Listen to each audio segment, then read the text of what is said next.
क्या ही वो मैदान हो जिस एक मैदान में चेन्नई सुपर किंग और लाहौर कलंदर्स आमने सामने हो। क्या ही वो मैदान हो जिस मैदान में मुंबई इंडियंस और कराची किंग्स आमने सामने हो। कभी आपने सोचा है कि क्या ऐसा पॉसिबल है? जी हां, 2015 तक तो ये पॉसिबल था। चैंपियंस लीग जिसे कहते थे, जिसमें चैंपियंस लीग में डोमेस्टिक टीम्स, यानी कि अगर बिग बैश में एक टीम जीती, आईपीएल में एक टीम जीती और पीएसएल में एक टीम जीती, वो आमने सामने एक चैंपियंस लीग के तौर पे खेल सकते हैं। और ये बिल्कुल वैसे ही है जैसे फुटबॉल में होता है, जिसे यूरोपियन यानी यूएफए चैंपियन लीग का नाम दिया जाता है। और वो यूरोपियन लीग होती है जिसमें यूरोप की तमाम टीम्स आमने सामने होती है। सवाल ये उठता है कि आखिरकार चैंपियंस लीग को बंद करवाने वाला बीसीसीआई था। सवाल ये उठता है कि क्या बीसीसीआई ने वही बुज़दिली दिखाई जो वो हमेशा पाकिस्तान के खिलाफ दिखाता हुआ आया। सवाल ये उठता है कि क्या बीसीसीआई ने वही हरकत की कि जब पाकिस्तानी खेलते तो उन्होंने कभी वेन्यू तब्दील कर दिए, कभी उन्होंने बोला हमें नहीं खेलना, और कभी उन्होंने अपने सेलेक्टर्स के जोर पर यानी आईसीसी के जोर पर हमारे साथ चेंजेस किए। अब ये बात मैं क्यों बोल रहा हूं? क्योंकि चैंपियंस लीग का 50% शेयर बीसीसीआई के पास था। आइए आगाज करते हैं कि किस तरीके से चैंपियंस लीग का आगाज हुआ। 2008 और आईपीएल का बूम ईयर। 2000 में ही लीग शुरू हो गई थी, यानी कि हर कंट्री के पास अपनी लीग होती थी। अगर मैं बात करूं ऑस्ट्रेलिया की, तो ऑस्ट्रेलिया के पास बिग बैश था। इंग्लैंड की बात करूं तो T20 ब्लास्ट, न्यूजीलैंड की बात करूं तो सुपर स्मैश, साउथ अफ्रीका की बात करूं तो south Africa T20, West Indies की बात करूं तो स्टैनफोर्ड T20, उसके बाद वो कैरेबियन प्रीमियर लीग हो गया, और फिर उसके बाद आईपीएल की बात करूं तो इंडियन प्रीमियर लीग, और कुछ साल बाद पीएसएल के पास पाकिस्तान सुपर लीग आ गया, मगर उस टाइम पे ज़ाहिर पीएसएल नहीं था। अब सवाल ये उठता है कि ये तमाम टीम जब एक प्लेटफॉर्म पे खेलती थी तो बड़ा कमाल मैच था, और ये एक ऐसा आइडिया था जिसमें ब्रॉडकास्टर्स भी बहुत इंटरेस्टेड थे, और ये एक ऐसा आइडिया था कि तमाम लोग एक बात कह रहे थे कि अगर ये हो जाए तो इसकी व्यूअरशिप बहुत एक्स्ट्रा होगी, और स्पॉन्सर्स ने भी बहुत ओवरवेल्म्ड रिस्पॉन्स दिया। मगर इसके 7 साल बाद इस लीग की ये हालत थी कि एक भी स्पॉन्सर इसकी जिम्मेदारी लेने को तैयार नहीं था। आखिरकार ये क्यों? आइए नजरसानी करते हैं कि पहले साल किस तरीके से वो मैच तैयार हुआ। अब बात करें 2008 की, जिसमें पहला मैच खेला गया। मगर 2008 से पहले मैं आपको ये बताना चाहूंगा कि किस तरीके से ये गंद, ये मिसहैप बनाया गया बीसीसीआई की तरफ से। अब बीसीसीआई की तरफ से आईपीएल लॉन्च कर दिया गया था, मगर इंडिया में एक और लीग होती थी जिसे इंडियन क्रिकेट लीग कहा जाता था, आईसीएल के नाम से। अब आईसीएल का प्रॉब्लम यह था कि आईसीएल वाले प्लेयर्स आईपीएल नहीं खेल सकते और आईपीएल वाले प्लेयर्स आईसीएल नहीं खेल सकते, और यही चीज बीसीसीआई ने अडॉप्ट की चैंपियंस लीग। बीसीसीआई ने यह क्लियर कर दिया कि आईसीएल के प्लेयर कभी भी चैंपियंस लीग नहीं खेल सकते। मगर आईसीएल में सिर्फ इंडिया के प्लेयर्स नहीं खेलते थे, बल्कि इसके साथ साथ एक इंग्लैंड की भी टीम थी, वो भी खेलती थी।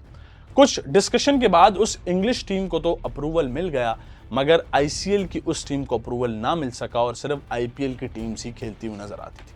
अब इंडिया का ये गंद शुरू से ही चलता हुआ आ रहा था, और आखिरकार मैच होना शुरू हो गया। 2008 में मुंबई में वो धमाका हुआ जिसकी वजह से मैच पोस्टपोन्ड हुए, लीग पोस्टपोन्ड हुई, और 2009 में उसका आगाज हुआ।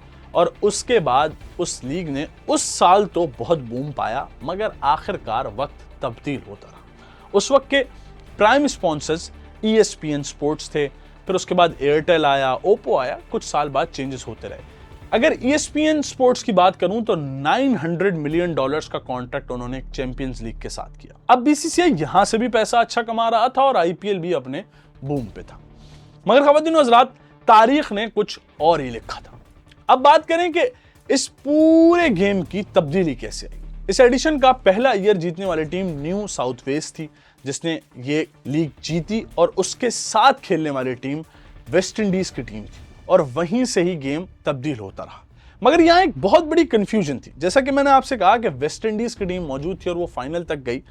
अब मुंबई इंडियंस में कायरन पोलार्ड थे, और वही त्रिनिदाद टोबैगो में थे।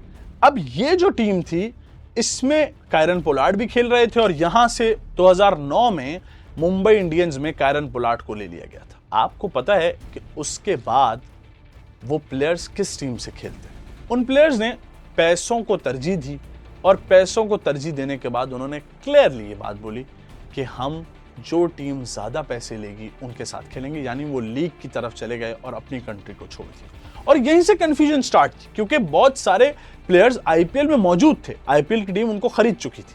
अब प्राइस बॉन्ड की बात करें तो प्राइस बॉन्ड में भी बहुत बड़ा डिफरेंस था। अब चैंपियंस लीग की बात करें तो चैंपियंस लीग का टोटल बजट $6.5 मिलियन था, और इसके साथ साथ इंडिया की टीम, अगर फॉर एग्जांपल आईपीएल जो टीम जीतती थी उसको $1.1 मिलियन मिलता, और चैंपियंस लीग जीतने वाली टीम को $2.5 मिलियन मिलता। बहुत बड़ी व्यूअरशिप, चूंकि 50% शेयर चैंपियंस लीग का बीसीसीआई के पास था और बीसीसीआई ने इसका इनिशिएट किया। बहुत सारी टीम्स और भी थी जिन्होंने, बहुत सारी कंट्रीज और थी जिन्होंने इनिशिएट किया, बट अगेन बड़ा शेयर उनके पास था, तो व्यूअरशिप भी वहीं से आनी थी। मगर एक सवाल हमेशा से शायकीनों का आता कि जब वो आईपीएल देखते, फिर उसके बाद वो इंडिया के और मैचेस देखते, तो यकीनी तौर पे ये डिस्टर्बेंस बहुत बड़ी डिस्टर्बेंस थी, जिसकी वजह से ब्रॉडकास्टर्स को व्यूअरशिप में प्रॉब्लम्स आना शुरू हुए, वहां से बजट के इश्यूज आना शुरू हुए, और फिर वही हुआ जिसका डर था। ESPN स्पोर्ट्स ने पैसे देकर बीसीसीआई से अपना कॉन्ट्रैक्ट हटवाया। जी हाँ, उन्होंने हाथ जोड़े कि आप हमसे पैसे ले लें और हमारा जो $900 मिलियन का कॉन्ट्रैक्ट है हम उसे अभी से ही खत्म करना चाहते हैं। उसके बाद एयरटेल आया, 2 साल एयरटेल चला, फिर 1 साल नोकिया चला, फिर ओप्पो आया। मगर ख़वातीन और हज़रात, चैंपियंस लीग की ये लड़खड़ाहट आखिरकार ये बात बता रही थी कि ये सब एंड होने वाला है।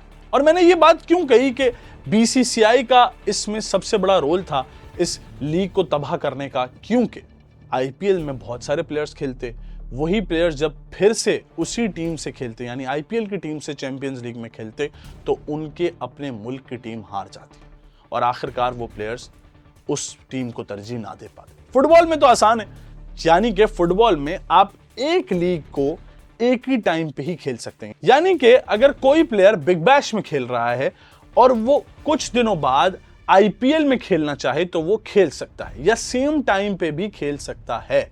जैसा कि आपने देखा सिकंदर रजा जिम्बाब्वे की तरफ थे, फिर उसके बाद वो पीएसएल आए, पीएसएल में खेला, तो ये चेंजेस अलाउ हैं, मगर फुटबॉल में ये अलाउ नहीं है। बट यही एक बहुत बड़ी कंफ्यूजन थी क्रिकेट के रूल की वजह से, और आखिरकार वही हुआ कि 2015 में चैंपियंस लीग का आखिरी मैच खेला गया। अगर बात करें कि 2009 के बाद जितने एडिशंस हुए, तो उसमें 2 Mumbai Indians, 2 Chennai super king और 1 न्यू साउथ वेल्स जीती और 1 सिडनी सिक्सर्स जीती। अब इस पूरे चार्ट की अगर बात करें तो इस पूरे चार्ट में इंडिया सबसे सरफहरिस्त था, और इंडिया के पास 50% शेयर था, और आखिरकार वही हुआ जिसका डर था। इंडिया के सुप्रीम कोर्ट ने 2015 में चेन्नई सुपर किंग और राजस्थान रॉयल्स पे बैन लगा दिया 2 साल का, और उसी साल बीसीसीआई ने यह फैसला किया कि हम चैंपियंस लीग नहीं खेलेंगे। अब मैं ये नहीं कह रहा कि सब इंडिया की वजह से हुआ, मगर ये सवाल इंडिया यानी बीसीसीआई पे हमेशा से रहा कि आप 50% के शेयर थे, आपकी 2 टीम्स वहां खेलती थीं, और वही टीम 2 बार जीती थी, चेन्नई सुपर किंग, और वही हुआ आखिरकार कि इंडिया की वजह से ये चैंपियंस लीग नहीं हुआ। और वो 2015 के बाद 2025 तक कभी चैंपियंस लीग का शुमार या डिस्कशन एक और बार नहीं हो सकी। ब्रॉडकास्टर्स ने हाथ खड़े कर लिए, स्पॉन्सर्स ने हाथ खड़े कर लिए, और सब ने एक ही बात बोली कि चैंपियंस लीग इज फ्लॉप।